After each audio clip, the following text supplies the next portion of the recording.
Salut tout le monde, alors aujourd'hui c'est parti pour un nouveau Covid Explorer, je sais pas comment on peut dire, une vidéo où on va se mettre à jour sur le Covid, où est-ce qu'on en est qu'on va droit dans le fossé, est-ce qu'on a passé le pire, etc. etc. Alors souvent on dit oui mais on s'en fout des cas, nous c'est les morts qui intéressent, mais en fait les cas ils sont en avance et ils sont forcément corrélés avec les admissions à l'hôpital, qui elles-mêmes sont corrélées avec les réanimations, qui elles-mêmes sont corrélées avec les morts. Donc c'est important d'avoir les cas. Parce qu'en gros, ils vont être en avance sur les morts, et donc c'est intéressant.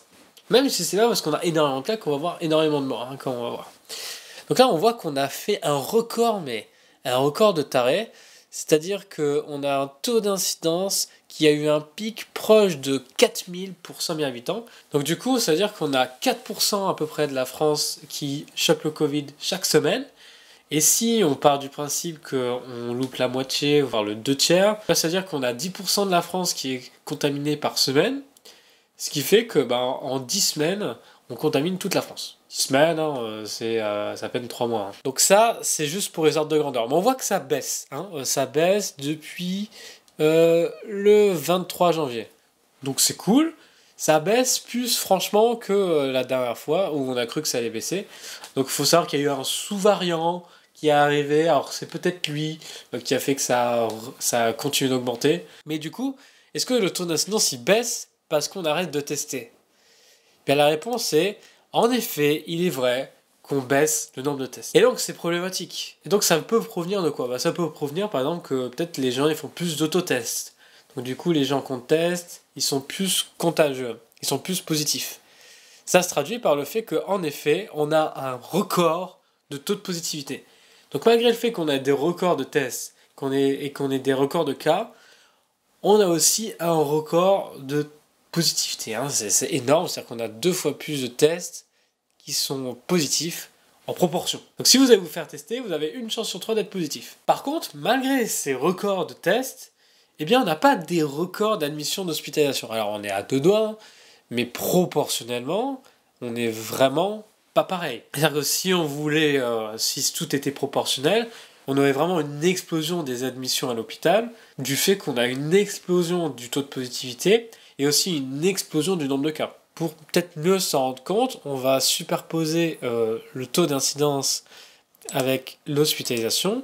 On peut même ajouter le taux de positivité. C'est-à-dire que malgré le fait qu'on ait 30% de taux de positivité, c'est-à-dire qu'avec un même nombre de tests, on avait énormément plus d'hospitalisation que là actuellement, alors que là on a vachement plus de tests et de taux de positivité, et donc du coup on a quand même un même nombre d'hospitalisations. Donc c'est ça qui est assez impressionnant. On n'a pas la même dangerosité. Et donc ça se traduit aussi pour les réa, c'est-à-dire qu'on a moins d'admissions en réanimation que avant, alors qu'on a des records de tests positifs. Et donc ça, c'est important de le voir. Pareil pour les morts, c'est-à-dire que, bon, on est quand même élevé, mais malgré tous ces records, on se tient tranquille. Et ça peut être dû au fait que, eh bien, maintenant, on a presque que du Omicron. Voilà. Alors qu'avant, on avait le Delta, on sait maintenant que la maladie est moins grave. Donc ça, c'est un bon point. Mais aussi, ça coïncide avec le fait qu'on a un pic de 3e dose, et on est vraiment arrivé à un stade où on a vraiment beaucoup de doses. En novembre 2020, on avait vraiment un pic énorme de réanimation et d'hospitalisation, mais c'est en fait, on n'avait pas de vaccin. Mais est-ce que ces vaccins sont vraiment efficaces? Parce que là, j'ai regardé de manière globale, ça se trouve, c'est vraiment que Omicron. Eh bien, on va voir. Donc, si on regarde les 20-39 ans, par exemple, eh bien, on voit que le vaccin est quand même efficace, juste pour les cas.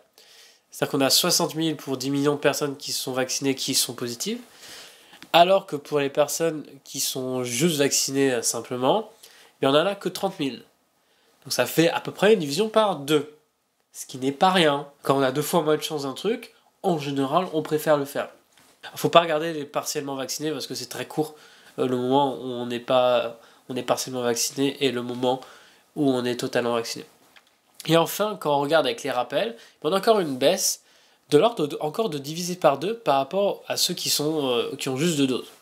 Donc c'est quand même balèze, ça veut dire qu'on divise à peu près par 4 le nombre de cas. On va vérifier le calcul que je viens de faire.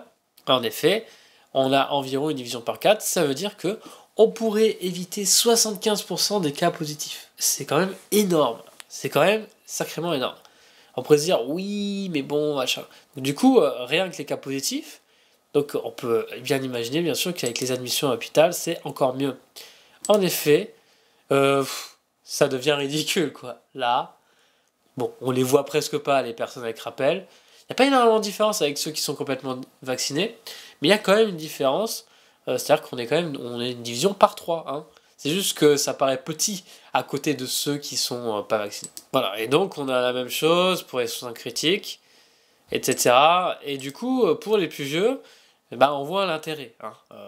Même si l'écart il est un peu moins grand, on a des choses qui sont assez importantes. Et donc tout ça, ça veut dire quoi?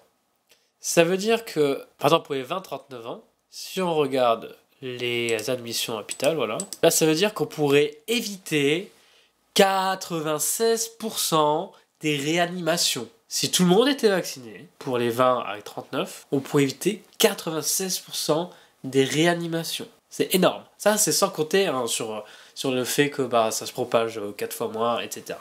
Donc ça, c'est si tout le monde avait 3 doses.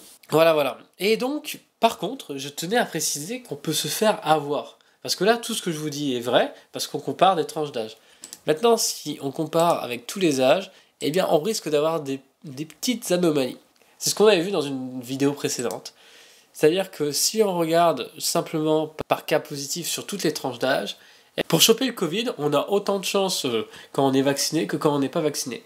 Et là, on peut se dire, c'est bizarre, parce que juste avant, tu nous avais dit que non, au contraire, c'était divisé par 2, voire... Eh ben oui, c'est parce qu'en fait, là, on se retrouve avec des vieux qui sont très vaccinés, et des jeunes qui sont moins vaccinés.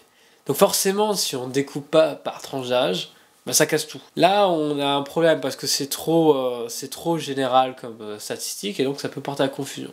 Puisque du coup, les personnes non vaccinées sont pas forcément comparables aux personnes vaccinées. Par contre, quand on a découpé par tranche d'âge, comme on a vu précédemment, là, c'est comparable parce que on a au moins des personnes qui ont à peu près le même âge.